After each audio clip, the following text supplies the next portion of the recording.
제가 어렸을 때 학교에서 숙제로 매일 일기를 써오라는 과제가 있었습니다. 학교에 다닐 때 선생님이 매일 일기 검사를 했어요. 그래서 그 일기 검사를 받기 위해서 늘 하루하루를 살아가면서 오늘은 어떤 것을 일기에 쓸까, 일기에 쓸 거리를 만들면서 하루를 지내는 것이 매우 중요했습니다. 가령 짝꿍이 책상에 금을 넘어와서 서로 투덕거렸다던가, 친구들과 축구를 했는데 내가 골을 넣었다던가, 이런 굵직한 사건은 그날 일기 숙제의 부담을 단번에 날려주는 고마운 사건들이었습니다. 그런데 문제는 방학 때였어요.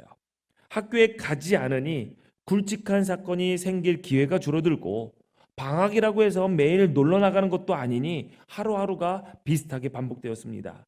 물론 순간순간 즐거운 일도 있었지만 하루 종일 살았는데 정작 일기에 적을 만한 일이 아무것도 없는 날이 많았습니다. 그럴 때면 괜히 늦은 저녁에 밖에 나가서 나는 혼자 오늘 놀이터에서 놀았다 라는 일부러 억지로 사건을 만들어내기도 했고요. 아니면 내가 바라던 신나는 하루를 상상하면서 일기를 막 써내려 갔습니다. 오늘은 어디 놀이동산을 가서 어떤 놀이기구를 탔는데 사람들이 안 와가지고는 기다리지도 않고 놀이기구를 10개를 넘게 탔다. 그리고 그렇게 한참 쓰고 이게 거짓말이니까 마음이 찔립니다. 그래서 마지막에는 이렇게 마무리 지었습니다. 이렇게 하루를 보냈어야 했는데, 그것도 한두 번이지. 점점 쓸거리가 바닥나면 결국 오늘은 특별한 일 없이 어제와 똑같이 지냈다. 그 다음날 일기도 오늘도 어제와 같이 별일 없이 지냈다. 그 다음날도 그제와 같이 어제와 같이 아무 일도 일어나지 않았다. 선생님이 이거 보시면 분명히 나를 혼낼 텐데 조마조마했지만, 그래도 방학에 반 애들이 50명이나 되는 일기를 다 읽지는 않겠지라는 마음으로 넘어가기를 바라며 간단히 적고 일기를 끝낸 적이 많았습니다. 그런데 가만히 생각을 해보니까 그렇게 쓸거리 없었던 하루들이 꼭 어린 시절에만 있었던 것이 아니었어요. 우리의 인생에도 그런 시간들이 있습니다. 하루가 지나고 한 달이 지나고 1년이 이렇습니다. 벌써 2025년도 다 흘렀어요. 심지어 몇 년이 흘러갔는데도 나는 분명히 열심히 살았다고 살았는데 막상 돌아보면 그저 비슷하게 반복된 일상의 나날들 뿐이라 정말 기록할 만한 일이 없는 세월들이 있습니다. 아브라함의 인생에도 그런 시기가 있었습니다. 창세기 16장 16절 마지막 절입니다. 아브라함이 하갈을 통해 이스마엘을 낳았을 때의 나이가 86, 86세였다라고 기록이 되어 있습니다. 그리고 이어지는 그 다음 절 7장 1절에는 아브라함이 99세, 99세죠. 여호와께서 아브라함에게 나타났다라고 했습니다. 우리가 두 절을 오늘 본문에 읽었는데 이 두 절 사이에는 무려 13년이라는 시간이 있었던 것이죠. 결코 짧지 않은 13년의 시간 동안 분명히 많은 일들이 있었을 텐데 성경은 그 13년에 대해 단 한 줄도 기록하고 있지 않습니다. 이 13년의 공백은 아브라함이 하나님의 때를 기다리지 못하고 아내가 아닌 여종 하갈을 통해서 이스마엘을 얻은 사건 이후에 찾아온 시간입니다. 그래서 많은 성서학자들이 이 기간을 하나님의 침묵의 시간이다라고 이야기를 합니다. 아브라함이 잘못된 길로 들어섰기 때문에 하나님께서 일정 기간 동안 침묵하시며 아브라함에게 말씀하시지 않으시며 기다렸다라는 해석입니다. 저도 그 의견에는 어느 정도 공감하지만 동의하지는 않아요. 만약에 하나님께서 아브라함이 자기 방식대로 이스마엘을 얻은 독단적인 행동에 마음이 상하셔서 아무 말씀도 안 하시고 침묵으로 일종의 거리두기를 하신 거라면 그것은 하나님이 아브라함에게 뭐 한 거죠? 우리 잘 아는 거 있잖아요. 삐진 거예요. 하나님이 삐진다고? 사람에게? 우리 인간관계에서 상처를 받으면 말하지 않으므로 대응할 때가 있죠. 그런데 어쩔 수 없이 끊어질 수 없는 관계들이 있어요. 부부간의 관계라던가 부모와 자식 간의 관계들 뭐 이런 등 끊어지지가 않아요. 그러면은 그래도 상처는 받고 관계는 조금 갈등이 있는데 어떻게 해야죠? 침묵해요. 자식이 말 안 들었어요. 거짓말했어요. 뜻대로 안 해요. 한다고 하는 거 약속도 지키지 않아요. 그러면 어떻게 해요? 아, 쥐업해요. 일단 쥐업해도 안 되면은 말 안 하잖아요. 침묵하잖아요. 그래서 어떻게 하라는 거죠? 너도 좀 불편해봐라. 이런 감정적인 대응이라는 거예요. 그러면 하나님께서 아브라함에게 그래 너 이스마엘 네 마음대로 놨지? 불편해봐라. 나 아무 말도 안 한다. 이런 종류의 침묵일 가능성은 매우 적어 보입니다. 하나님께서 인간에게 삐지고 섭섭해서 침묵으로 사람을 불편하게 한다? 그냥 기다리시든가 아니면은 쓸어버리시든가 하실 텐데 이거는 하나님의 성품에 좀 어울리지 않는 것 같아요. 그리고 만약 하나님께서 정말 섭섭해서 침묵하신 거라면은 아브라함이 가만히 있었겠어요? 여러분, 여러분의 배우자가 아무 말도 안 해요. 뭔가 잘못한 거 있는 것 같아요. 그러면 어떻게 해요?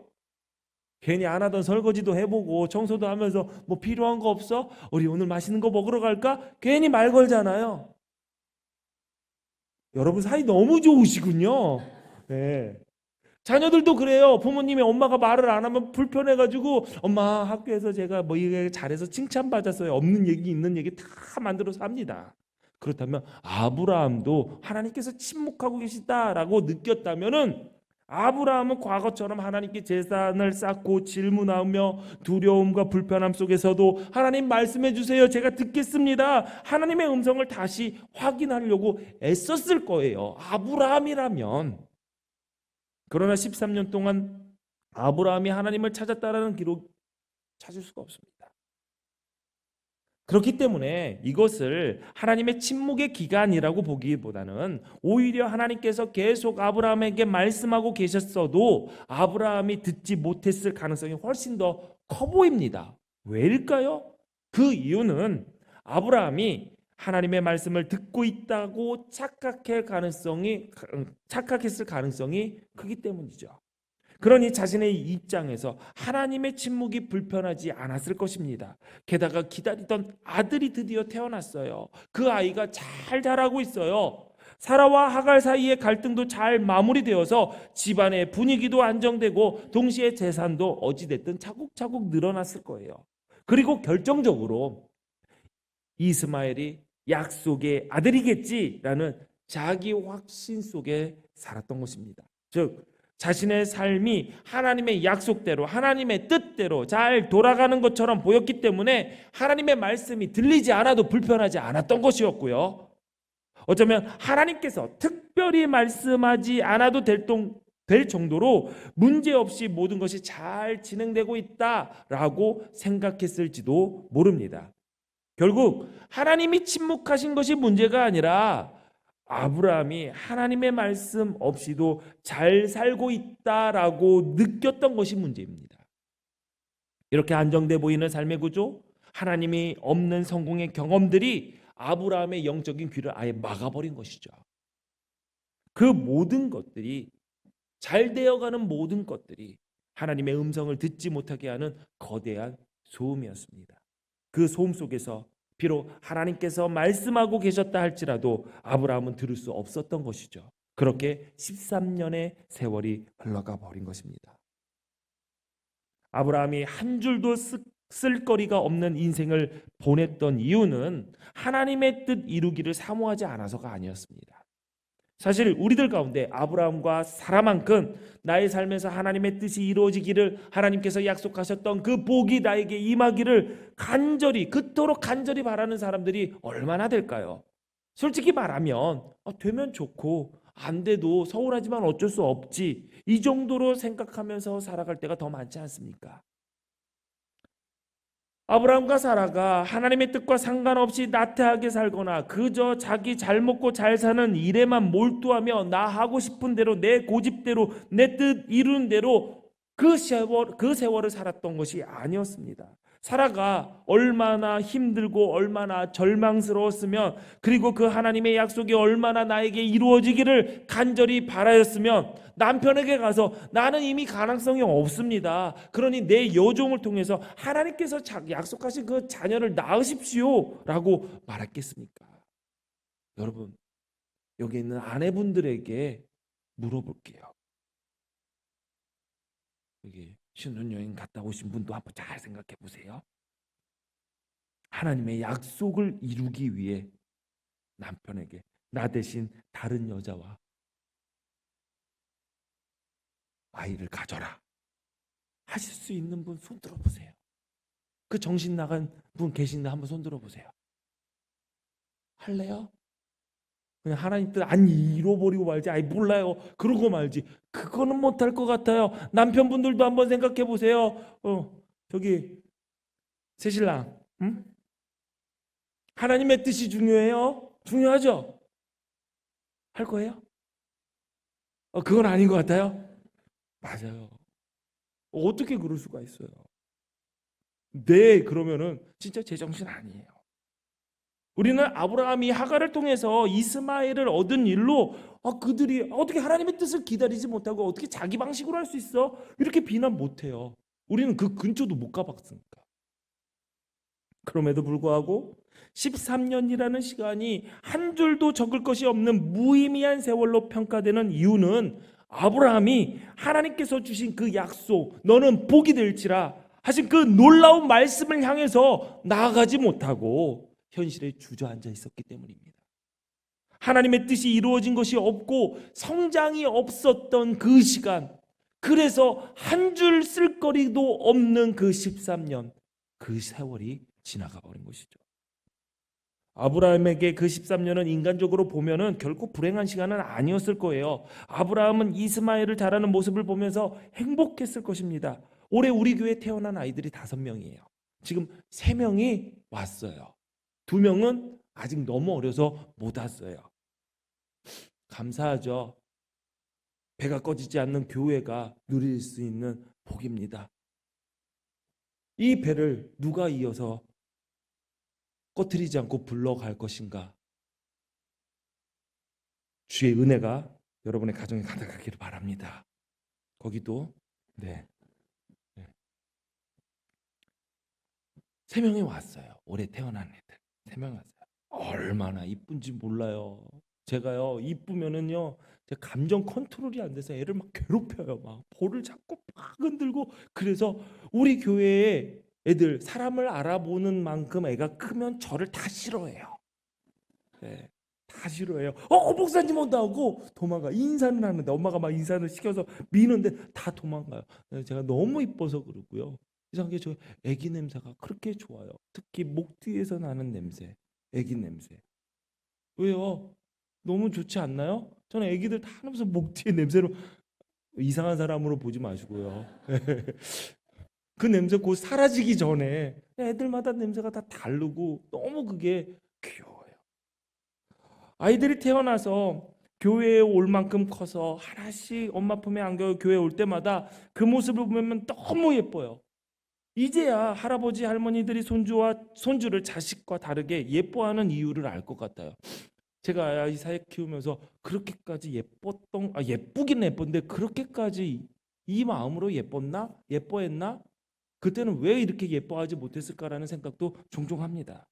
몇 년 전까지만 해도 넷째 막둥이를 생각을 했어요.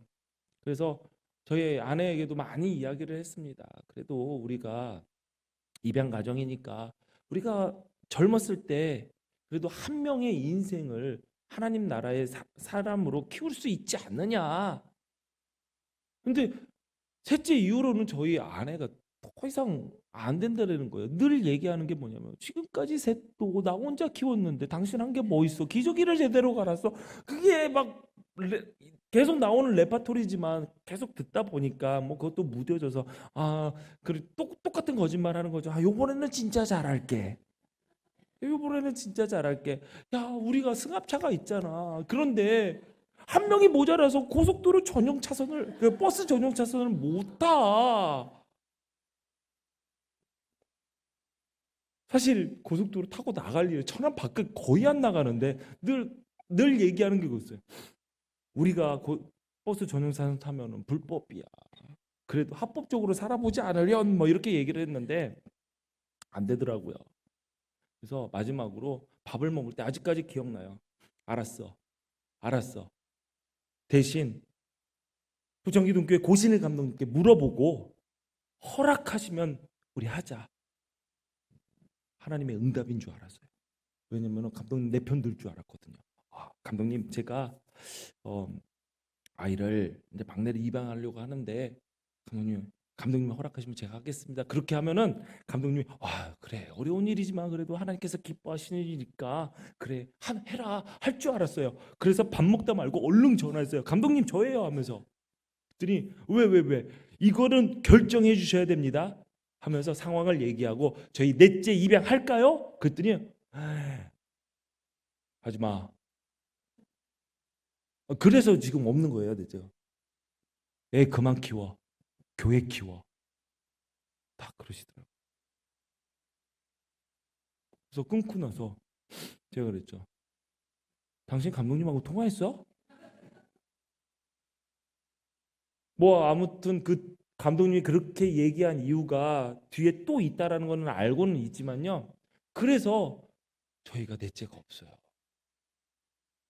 고속도로 버스 전용 차선 못 타요. 그냥 일반 차선으로 갑니다. 그런데 이제는 그런 생각이 들더라고요. 넷째를 입양하기보다는 우리 큰아들이 조금 힘써주면은 5년 안에 손주를 보여줄 수 있겠다. 왜 그러세요? 뭐가 문제예요? 가능하잖아요.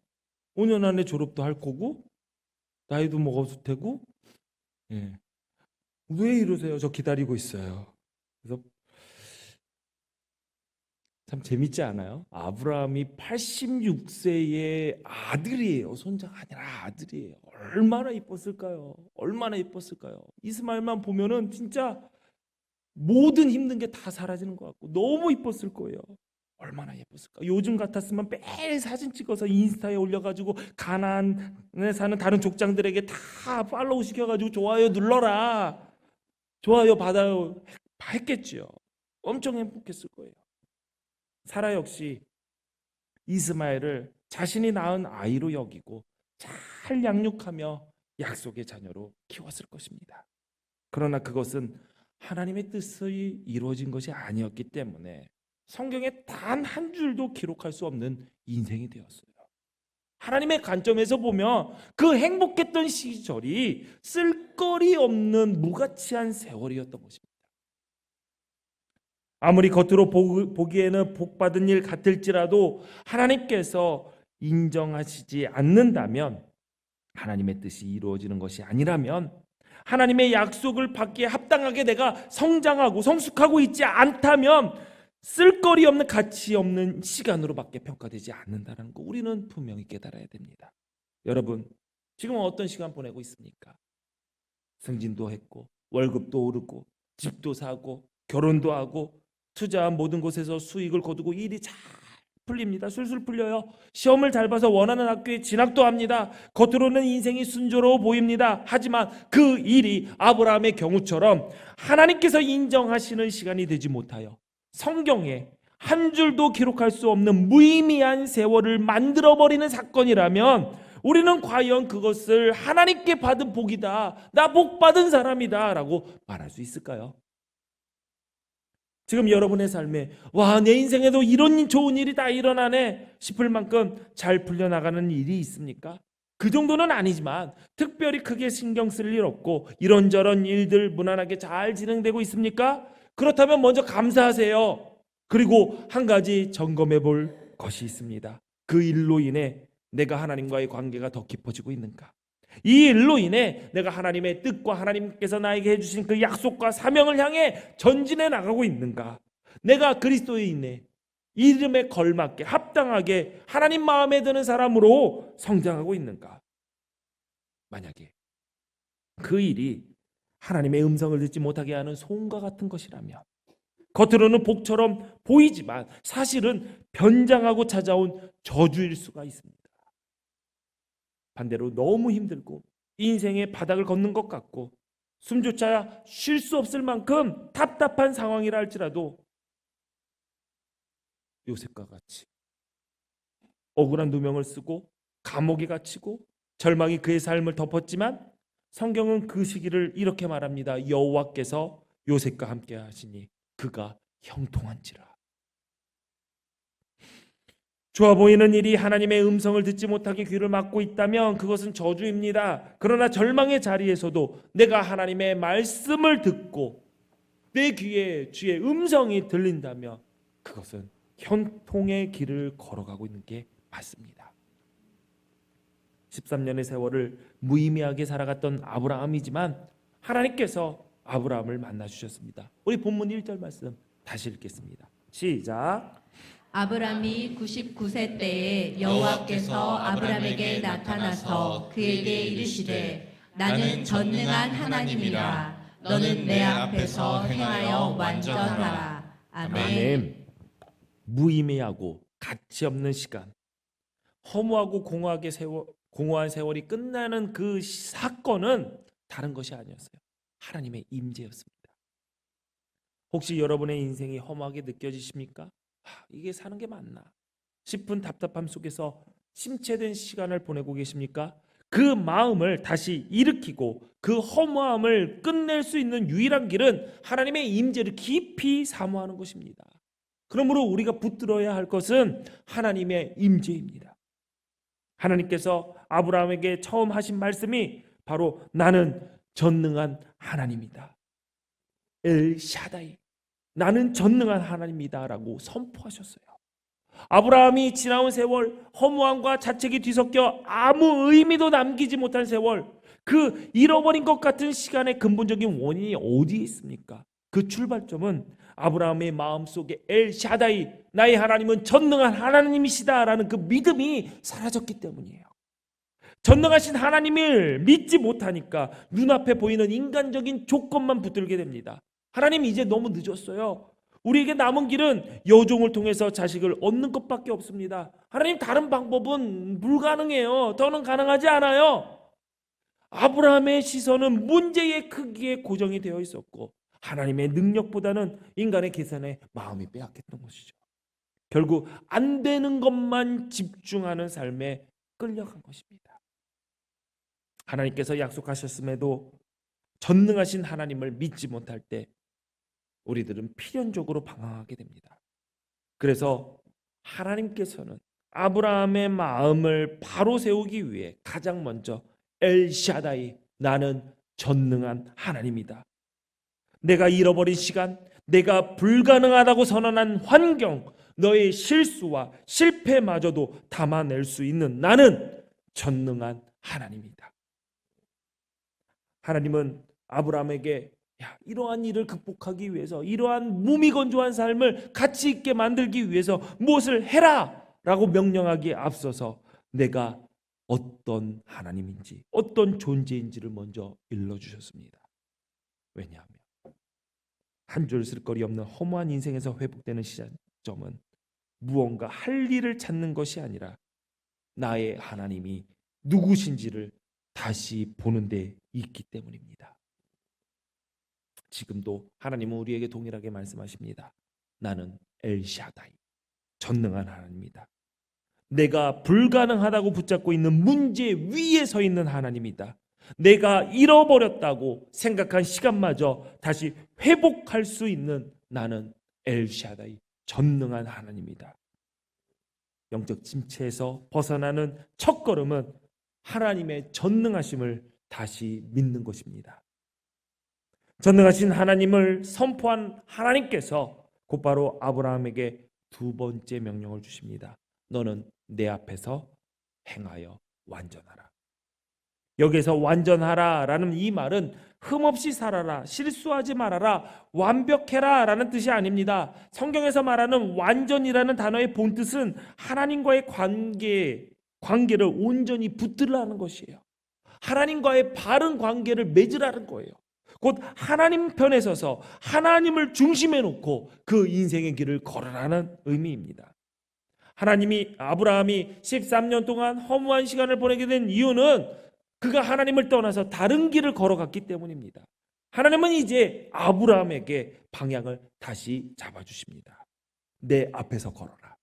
내가 보기에 좋아 보이는 그 길이 아니라 내가 인도하는 그 길을 걸어라. 너의 계산과 너의 판단으로 그 길을, 그 방향을 정하는 게 아니라 내가 한 약속을 향해서 걸어라. 여기서 중요한 것은 하나님께서 완전한 모습을 보여라 라고 말씀하시지 않았습니다. 그분은 내 앞에서 행하라 라고 했습니다. 즉 완전함은 우리가 성취하는 것이 아닙니다. 하나님 앞에서 걷는 자들에게 하나님께서 만들어 가시는 열매입니다. 아브라함의 문제는 완전하지 않았다는 것이 아니라 하나님 앞에서 걷지 않고 있었다는 것에서 시작됐습니다. 그러므로 하나님 앞에서 걷기 시작하면 하나님께서 사람을 새롭게 하시고 잃어버린 시간을 회복시키시며 그의 삶을 다시 약속의 길로 이끌어 가십니다.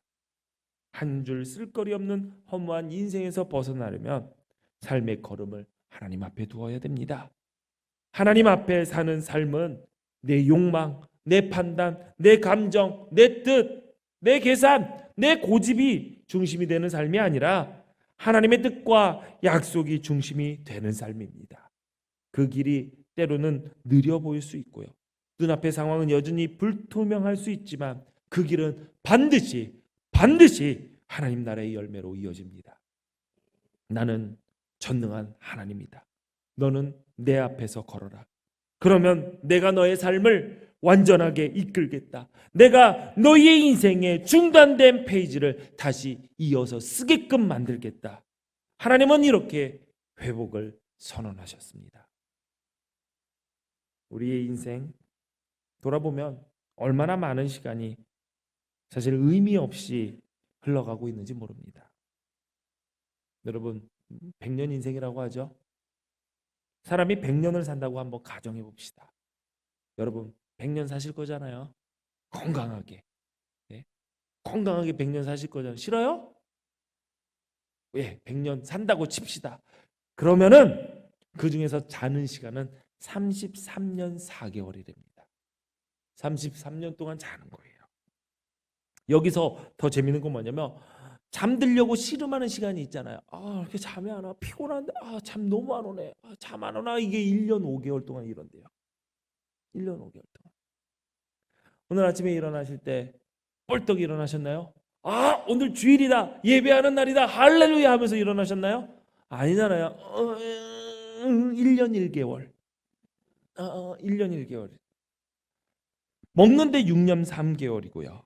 화장실 가서 내보내는데 2년 6개월을 산다고 합니다. 마트에서 계산하거나 버스, 지하철을 기다리는 등 여러 가지 이유로 줄을 서는데 사람은 7개월의 인생을 쓴다고 합니다. 평생 직장이라는 말이 사라진 시대이지만 그래도 평생 40년을 일한다고 할 때 일하는 시간은 약 9년 6개월이라고 합니다. 여러분, 좋은 직장 가지고 좋은 직장에서 그 직장 가가지고 내가 열심히 일해야지. 직장 가기 위해서 열심히 노력하는데 9년 6개월의 시간을 위해서 그렇게 받은다는 거예요. 그럼 더 웃긴 거는 그렇게 힘들게 일하고 힘들다 하고 휴식하는 시간이 8년 4개월이 돼요. 정말 잘 쉬네요. 예. 여러분 운동하세요? 운동하세요? 운동 안 하세요? 운동을 꾸준히 열심히 하셔서 건강 관리하시는 분들 평생 운동하는 시간이 1년 9개월이래요. 저는 아마 6개월? 네, 1년 9개월밖에 안 된대요. 우리 학생들 공부하느라고 애 많이 쓰고 있어요. 힘들죠? 공부하느라요? 안 힘들어요? 뭐 해본 적이 없어요? 공부하느라 힘들죠? 학생들 안 힘들어? 힘들잖아요. 예. 초등학교 6년 중학교 3년, 고등학교 3년, 그리고 대학교 4년 무려 16년 동안 공부를 합니다. 많이 써요. 아직 많이 남았죠? 더 열심히 공부해야 돼요. 매일 학교에서 수업을 받고 와서 1시간 30분씩 매일 예습 복습을 한다고 하면 100년 살 때 학생들은 2년 6개월 동안 공부한다고 합니다. 엄청 애쓰죠? 고생하죠? 졸업 후 자격증 공부나 독서와 자기 개발을 위해서 보내는 시간까지 다 합치면 평생 사람이 공부할 시간은 100년 살 때 3년을 공부한다고 합니다. 제가 학생 때 공부 좀 하고 나서 으쓱하고서 공부 너무 많이 해서 머리가 터질 것 같다. 너무 힘들어. 뇌를 많이 썼더니 배고파. 이런 식으로 으쓱거리면서 그런 적이 있었거든요. 그러면 아버지가 제 앞에서 아유 애썼어. 공부하느라고 힘들지? 고생했다 하고 뒤돌아서 다 들리게 지가 공부 되게 많이 하는 줄 알아. 다 들으라고 하셨던 것이 비아냥이 아니라 다 근거 있는 말씀이에요. 3년, 평생 3년. 네. 요즘 청소년 세대들, 여기 청소년 세대들의 경우에는 그들이 100년을 산다고 가정할 때 스마트폰을 보는 시간이 몇 년일까요? 22년이라고 합니다. 뭘 놀래요? 이거 다 계산하면 다 나오던데. 22년이라고 합니다. 근데 22년을 더하는 사람들도 있는 것 같아요. 그거 그만하세요. 그만. 나는 그렇게 안 본데 내 아들 내 딸은 그렇게 안 한다. 또 집에 가가지고 22년이래 하면서 애 잡지 마시고요. 공부하는데 야, 네 키까지 크게도 3년이래 3년 이러지 마세요. 자, 그러면 우리 영원을 준비하며 하나님을 만나고 하나님의 뜻을 찾는 그 예배하는 시간 얼마나 될까요? 주일 예배를 태어나자마자 100년 동안 한 번도 빠지지 않고 온전히 예배에 성공한다면 중간에 조는 거 안 돼요? 늦게 오는 거 안 돼요? 그러면 우리는 7개월의 시간을 예배하면서 살아갑니다. 이렇게 따져보면 우리의 인생에서 정말 의미 있는 시간은 얼마나 될까요? 열심히 살아왔다고 의미 있게 시간을 보냈다고 생각을 하지만 막상 돌아보면 정작 일기에 쓸만한 한 줄 없는 인생, 하나님 앞에서 내어놓을 만한 열매가 없는 시간들로 가득 채워진 인생이 아닐까요? 그저 바쁘게만 살았고 나름대로 이룬 것도 있고 잘한 것도 있지만 하나님의 뜻과는 상관없이 내 힘으로 온 의미를 채워보려고 했던 시간들, 그런 시간은 길어도 공허합니다. 여러분, 여러분의 인생이 앞으로 얼마나 남았다고 생각하십니까? 그 남은 인생 여러분 어떻게 사시겠습니까? 하나님은 오늘도 아브라함에게 하신 말씀을 우리에게 똑같이 들려주십니다. 나는 전능한 하나님이다. 너는 내 앞에서 걸어라. 전능하신 하나님을 우리 다시 믿고 하나님 앞에 다시 설 때 그 전능하신 하나님께서 우리의 잃어버린 시간들을 회복시키실 것입니다. 하나님은 지금 우리가 결단하기를 기다리고 계십니다. 여러분, 우리의 인생 길지 않아요. 많이 안 남았어요. 오늘 이 시간 전능하신 하나님 앞에서 다시 걸어가십시오. 그 순간부터 하나님께서 우리의 멈춘 인생의 장을 다시 쓰실 것입니다. 기도하겠습니다. 전능하신 하나님 아버지, 우리가 스스로 이룬 것처럼 보였던 시간들, 겉으로는 풍성해 보였지만 정작 한 줄 쓸거리도 없는 삶을 살아온 우리를 용서하여 주옵소서. 우리가 다시 주의 임재 앞에 서게 하시고 전능하신 하나님을 믿는 믿음으로 걸어가게 하옵소서. 그리하여서 우리의 삶에 새로운 장이 열리고 하나님의 뜻 안에서 다시 쓰여지는 인생 되게 하옵소서. 예수님 이름으로 기도합니다. 아멘.